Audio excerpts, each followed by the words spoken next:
بازگرد ای خاطرات کودکی، بر سوار اسب‌های چوبکی. خاطرات کودکی زیباترند، یادگاران کهن ماناترند. درس‌های سال اول ساده بود، آب را بابا به سارا داده بود. درس پندآموز روباه و خروس، روبه مکار و دزد چاپلوس. روز مهمانی کوکب خانم است، سفره پر از بوی نان گندم است. با وجود سوز و سرمای شدید، ریزلی پیراهن از تن می درید.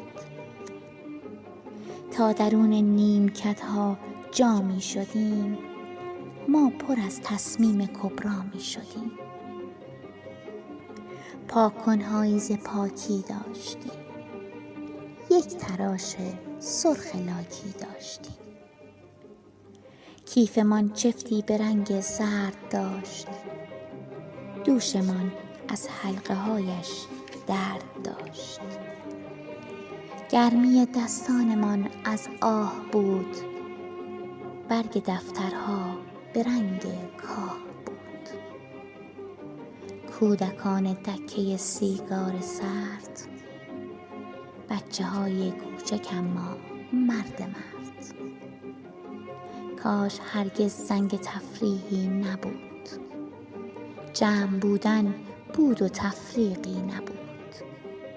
کاش میشد باز کوچک میشدیم، لااقل یک روز کودک میشدیم.